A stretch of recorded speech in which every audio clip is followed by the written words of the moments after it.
mother of one of the men who was killed on the job didn't like the secrecy because it came with this implication that her son was responsible for his own death, when that's not what OSHA would say after a 6-month investigation. OSHA would say the exact opposite.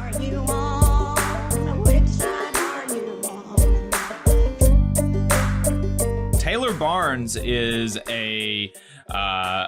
she has been for a long time a freelance reporter. She's been doing a lot of stuff for Inkstick Media, so I'm not sure if she's on staff with them or not.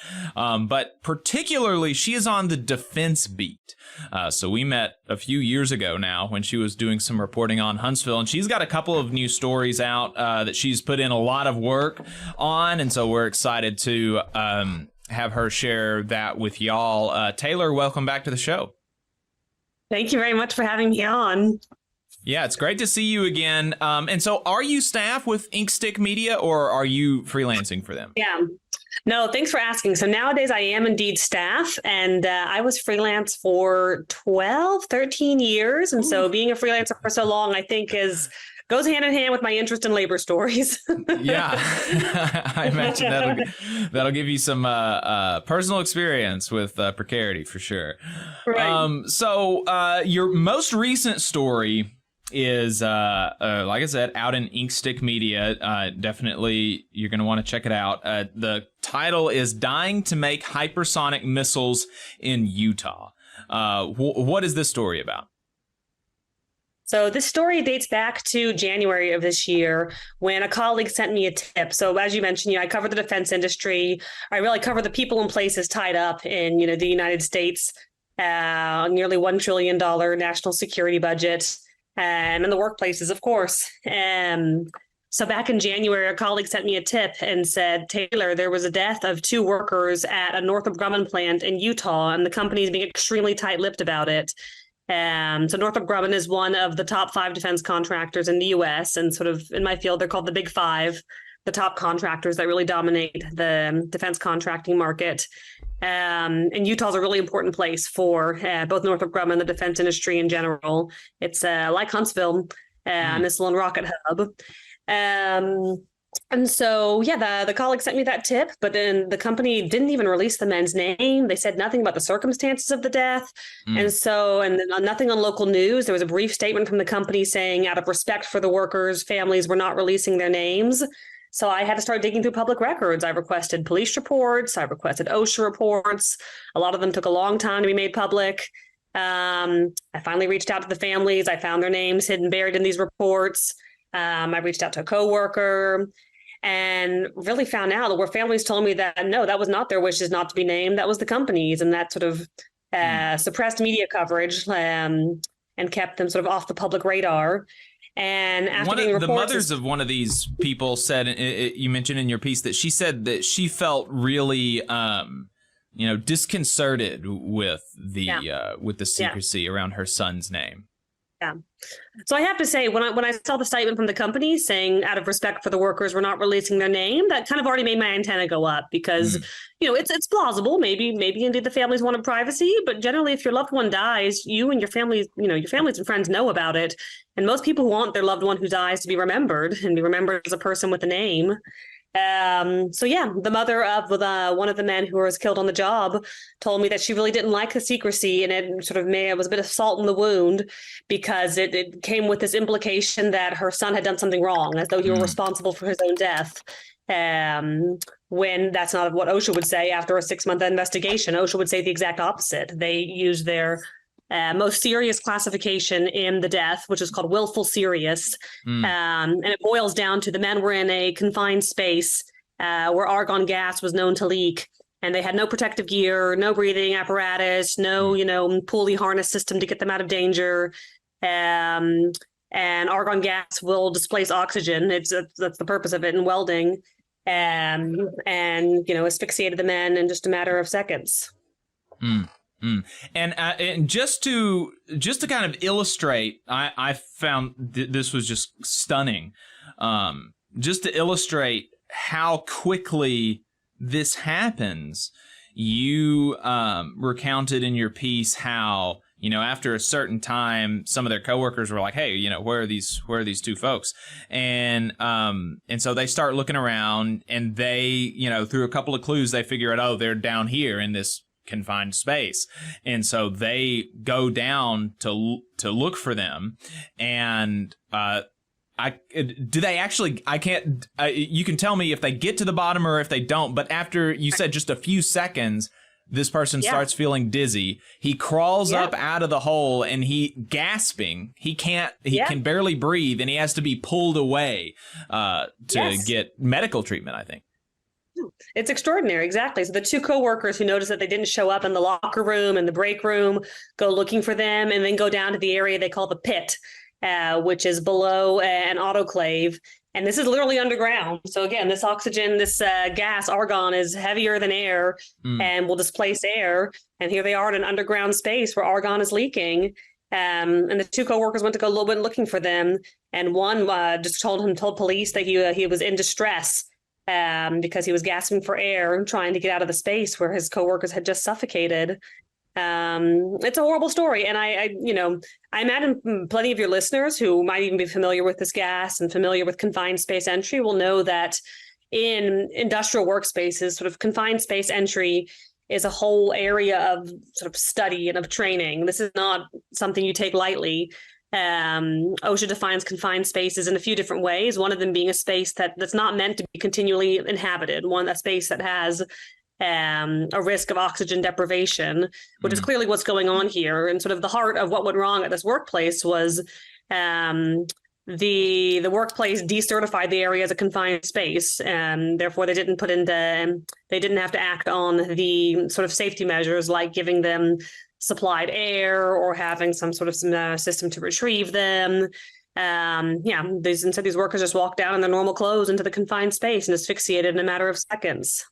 Hey, 5 seconds. Just wanted to say that this is only possible because of our donors. If you want to see more of this, then consider donating yourself at tvlr.fm/donate.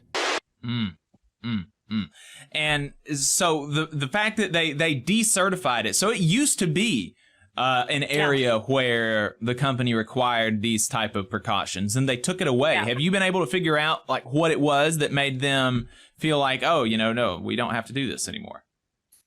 That's the really curious thing. There's nothing in the OSHA report about it, and the company never answered either my request for comment nor actual investigators saying, look, why did you decertify this as a confined space? And according to the OSHA report, the company provided no documentation about who made that call. Were they a qualified person to make the call? From the time I heard about the incident onward, I have asked the company for comment so many times by phone call, by email. Gotten no answer, nor did the OSHA investigators. And so you said that the OSHA investigators said that this was willful and serious. What does that mean? What did they find? Why did they come to that conclusion? Yeah. So willful and serious, I should note, so this was the result of the 6-month OSHA investigation. And willful and serious meant the company knew this was a hazardous space. It knew this, this was at one point indeed what they called a permit required space, and simply removed the requirement to, have safety measures and safety procedures to go into it. And the company, of course, had 6 months to prove to OSHA otherwise, and nothing in the report indicates that, why they removed the requirement, what they were doing to, enforce safety.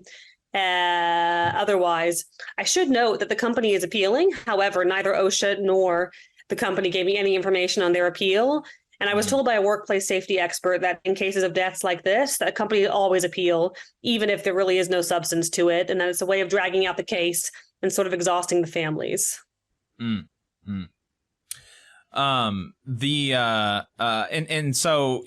they died, and one of the things that the supervisor tried to tell the mother of one of these people was that her son was a hero for doing the work that he did. Can you talk to us about the work that he did, and the extent to which the things that he created have actually been used? Right. So this astounded me. The mother of the younger worker of the pair that were killed told me that a supervisor approached her and said, your son is a hero on the other side of this life because he died defending our country because he was making weapons. The supervisor told her that he was making hypersonic missiles. So I asked Northrop Grumman for more information, what type of hypersonic missiles? Can you give me any more information on what these missiles do? But what it's worth noting is that hypersonic missiles refer to sort of a category of an emerging technology in the military space that, as of now, the military hasn't even officially incorporated into its into its arsenal. It's still a prototype, so it would be quite hard for the supervisor to have told her exactly how these weapons defend the U.S. when the military itself doesn't have an official mission for them. So then maybe this will be a weapon that's in the arsenal of tomorrow, or maybe it will be like so many others, discarded in sort of the dustbin of discarded weapons of yesteryear. I was blown away, though. I was blown away that the supervisor told her that. In what would sound like an attempt sort of to comfort her or to diminish the death. But the irony of telling somebody that you work in the defense industry to defend the nation, but we can't defend you on the job against an argon gas leak, just was extraordinary to me. And that sort of kind of rhetoric has not even been relegated to people in the defense industry who have these dangerous kind of jobs. There's been a lot of, especially since the pandemic started, a lot of attempt to, shower workers with praise so that they don't have to provide, actually provide material things for the workers, like higher wages or safer working conditions. In this case, would have been the operative thing to do for a hero, to make sure that the spaces that they go into are not filled with a gas that'll asphyxiate you in seconds. Absolutely. And just to state the obvious, these men didn't sign up. They didn't join the military. They didn't sign up to, they weren't a Navy SEAL. They were doing, 12-hour shifts at a factory. This was their day job. They were not signing up to die on the job in, supposedly defending the nation doing so. And so were they unionized at this plant? So I was told the plant, so as you know, Utah is a right to work state. So therefore, even if it is unionized, people will have the option to to choose not to join. And I was told this plant had a small representation of the steel workers, but that the two men and a lot of other people in the plant were not union members. And Utah, if I'm not mistaken. Mm-hmm.